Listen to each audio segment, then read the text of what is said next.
Hey sis, did you know your perfectionism is costing you? Hey, what's up YouTube family? I'm Kristen. Welcome back to my channel. We're getting back into the Beauty Becomes Her series. And the question I just asked you may sound a little harsh, maybe a little hard to interpret or even really come to terms with. But as I stated before with this particular series, similarly to the very first one we did, we're going to start diving into the beauty within ourselves before we can get to the beauty on the outside. That's the makeup, the hair, everything else. And I figured the second episode should be about perfectionism because as a recovering and still kind of going through it perfectionist, that's where we are our biggest critic. And it's an area where it makes it hard to be even comfortable of going into the things like makeup, hair, clothing. You cannot find a sense of contentment with doing those things until you are able to tackle things like perfectionism head on. So let's get into it. As I asked you, and I told you, perfectionism is costing you. And if you don't believe me, I highly recommend that you pick up a really good book. 13 Things Mentally Strong Women Don't Do by Amy Morin, chapter 2. Highly recommend it because that whole chapter covers exactly what I'm getting ready to talk about. And as I go through this, I will share my own experience, but then I also would like for you to definitely put your thoughts in the chat and the comments below, because this is a conversation that I think many people we start to have, but it's not one that we go into a lot of detail about. And as it is 2025, we're like completely, I guess you can say, deep diving into the social media world. It's hard for us not to in some ways compare ourselves, in some ways think that the way that we are and the way that God made us is not perfect. But I'm here to tell you it's time to kind of reframe that thinking. And here's why. Number one, perfectionism is a self-defeating mindset, meaning some people, and according to her book as well, you start to develop habits that are unhealthy, all because you want to keep up with the Joneses. And not myself, I'm talking about, other people, meaning you want to take on diets that are really unhealthy. Maybe you just completely cut out anything that's bringing your body nutrition because you think it's gonna make you skinny. Maybe you started, drinking more because it I guess you can say pacifies any, I guess you can say, trauma or pain that you've went through. But at its core, it's self-defeating. And coming from someone, as I mentioned, that is a recovering perfectionist and currently going through it, it was self-defeating in a way where I felt a lack of confidence in doing the things that I once loved. Meaning, I love writing. I'm a huge writer. It wasn't until like a couple weeks ago where I got back into video recording, but writing was my thing. And so before I'd even publish a blog or before I'd even write on a sheet of paper, I'd go miles in my head on, oh my gosh, this outline sounds terrible. Oh my God, this topic is terrible. Oh my God, I spelled this word wrong, knowing I'm typing on Microsoft Word and it's going to correct me anyway. But nonetheless, it would act as a catalyst and stop me from doing the things that I once liked to do, just for my example, writing. Number two, burnout is another cause and reaction to perfectionism. What that means is you may find yourself overworking yourself or overextending yourself or basically doing things when you have no energy yourself to even take care of the basic necessities that your body or that your health, mental, emotional, and physical truly needs. And as a person who is a testament to this, there was one time maybe 2 or 3 years ago where I thought, in order for me to get the home that I'm in now, which essentially it was true, but it wore on me. I pushed myself to work 3 jobs while raising my son, 3 of them in rotation. It was hard. At one point I wasn't sleeping. And because of that, my friends, my loved ones, they saw it wearing on me. And they're like, Kristen, when did you sleep? when do you have free time to yourself? When are you able to rest? And I told him, I was like, if I rest, I'm not going to make money. If I rest, I'm not going to be able to get the home that I want for my child. If I rest, who else is going to do this? Like, it was just like an endless cycle of giving myself reasons why I couldn't do something, all because I had to be perfect and I had to create this life for my son that in my eyes was glamorized on social media. The third thing that perfectionism is costing you is the fear of trying new things. Okay, the worst place you can be is in the same place that you were yesterday, meaning you're not having any growth, meaning you're not, at least taking a 1% chance or trying something that's completely out of the ordinary or isn't something that you would normally do.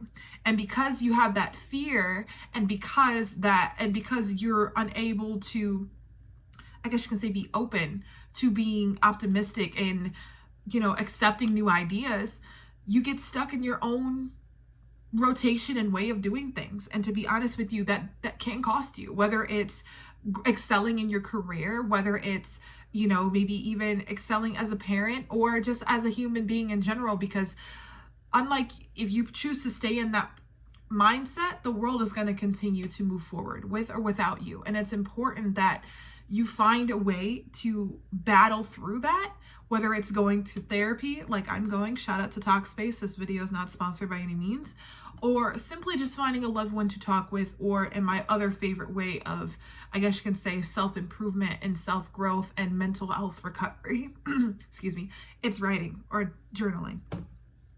The next thing that perfectionism is costing you is a high risk of mental health problems. Now, this is coming from someone who works in the marketing field, that works for a company that is a huge partner in patient safety and mental health. And one of the biggest, I guess you can say, mental health problems going on in this country right now, and you could probably relate to this, it's been an uptick in depression and anxiety, whether it's from trying to do everything that everyone is trending on social media, or simply being extremely too hard on yourself. Either avenue, it simply is what it is. It's perfectionism at its core, and unfortunately, it's damaging your health. And so with that being said, to avoid, an onslaught of depression or anxiety, it's important for you to really take a deep look in the mirror and recognize, hey, I have to be okay with who I am, where I am, and what I'm doing right now, and not be so hell-bent on where I should be and what I didn't do yesterday. Be content with where you are right now and make the best of it where you are. The next thing that perfectionism is costing you is you'll be less likely to succeed or be successful. Now, that does not mean you're not going to accomplish your goals or you're not going to do the things that you set out to do in your lifetime, but it does mean that you're going to have a harder time of staying focused on the things that matter to be successful for you, meaning you're going to have a hard time of remembering what exactly your purpose is, because here's the thing. In this day and age, people want you to be authentically yourself. They never want you to be anyone other than that, because if you try to put on a facade that, oh, I'm always happy, oh, everything's always good, and you're not being authentic with, hey, sometimes I'm going to have a bad day, or sometimes things aren't always going to work out the way that I want them to, it's going to cost you. Now, you guys may have seen a lot of celebrities, and I'm not talking about in recent years, probably recent years, but over the last decade or two, we've lost some good ones. I'm going to name them, maybe Robin Williams, Twitch, people that, we've grown up and loved and enjoyed their smiles. And while they're on camera, they're smiling and dancing and laughing and giving us, the best shows of their lives. Behind the scenes and behind closed doors, it's not like that. And unfortunately, even their loved ones couldn't reach them in time to, stop them from the inevitable or things that led to their untimely passings. And unfortunately, when you're living in this mindset of perfectionism, it's not only affecting you, it can also affect your loved ones in the long run. And that leads me to the last thing that perfectionism is costing you. And I'm going to be morbid here. It's death or suicide or anything of that nature. Meaning On the passing side, death, you have a higher risk of heart attack because think about it. If you're going through, I've gone through anxiety attacks. I don't know who else has gone through that, and I can be authentic and real about that. It's not a very pleasant experience. My son, I'm sure if you guys have kids or if you've gone to see it yourself, Inside Out 2 was a good demonstration of that. There was a moment in time where the character Riley, she was, in the hockey arena with her friends, and she was actually physically going through that. And you could see the sweat dripping down her face, her grabbing her chest, being unable to really breathe and ground herself. Because in her mind, the little anxiety character was taking her for a whirlwind, because anxiety wanted so much of Riley in that moment to be perfect, that she took away all of her core emotions. And all Riley had left was the fear of failing in that moment, fear of failing being a good hockey player. And in my own personal life, I had the fear of being, the world's worst mother or the world's, worst basketball player a long time ago. I had the most made up fears that the only person that told me those things was me in my head. No one else did, all because I was chasing this thing called perfection. And then as far as suicides go, I mean, you guys already heard me mention, a lot of the celebrities we've fallen in love with. One story in particular that stuck out to me that still really, it weighs on my heart to this day, because I grew up with this man on cartoons and everything else, and I always saw him smiling and so happy. No one would ever know behind the scenes that he was unhappy and that he was going through, these mental, I guess you can say, health issues related to wanting to make everybody else happy instead of himself. And that, of course, is the suicide side. Now, it's a sensitive topic, and again, coming from someone who is actively working with groups of, I guess you can say, industry professionals in this space, behavioral and mental health, it's scary, but it's reality. And the numbers get staggering, and you sit back and you wonder, why are people so tempted to remove themselves from society, all because things get hard? It's not always like that. Sometimes it's a personal mindset that they've built in themselves to convince themselves that who and what they're doing is not good enough. And I'm here to tell you, be kind to yourself. Be kind. If you can't be kind to anyone else, start with yourself, because at the end of the day, the saying goes, you can never pour from an empty cup. You can never give someone else your true authentic self if you are not comfortable and at a place of peace within yourself. Okay, so I gave you guys some very morbid details on how perfectionism is costing you and why it's dangerous, and I also shared my story. Before I get into ways that you can kind of work to recover from this, and again, I'm not a licensed therapist, not anything like that. I'm just speaking from experience, and then also the details I learned in this book. Please subscribe if you haven't done so already, and share this video with someone who truly needs to hear it, and truly needs to hear that they are not alone in thinking this way. So here are a few things that I have done personally that's helped combat the mindset of perfectionism. That is not a mental strength. It is honestly a hindrance. So the first thing I've done is own my flaws. I recognize I will never be this perfect woman. I recognize my life is far from perfect. I recognize that there are days, Sage is a testament to this. If you were to walk in here right now, he'd tell you, yeah, my mom, unless she takes a nap, she's not always very nice. He'll tell you, there are days where I trip and fall. There are days where I say the wrong thing. There are days I wear my socks inside out, okay? Nothing in my life is perfect, and I've come to accept those things. If anything, I've come to appreciate them, because let's just put it this way. If everybody were perfect and if everybody were the same, the world would be boring. It'd be so boring. So I appreciate my uniqueness and I appreciate my flaws. And that's something that you guys can start to do. Whether it's, hey, just waking up in the mirror every day and telling yourself, I love you. I love my eyes. I love my hair. I love my body. I love my smile. I love my personality. I love the way that I'm able to make someone else's day better. It can be the smallest things, but own your flaws. Number 2, Write yourself a letter. I know it sounds silly. I talk about writing all the time on this channel. I told you I'm a marketing person. That's what I do. But write yourself a letter, whether it's in your journal in the morning or at night. I mean, we've done several journal prompts. You can, take a question or two out of there, or simply just write a letter to yourself, appreciating yourself for who you are today. Write a letter to your 15-year-old self. Write a letter to the things about the things that you have accomplished this far, and just sit back and think, how would your 15 or 16-year-old self, if you're in your 30s, like myself, or if you're younger, just go back a few years, how would they look at you right now? They'd be impressed, okay?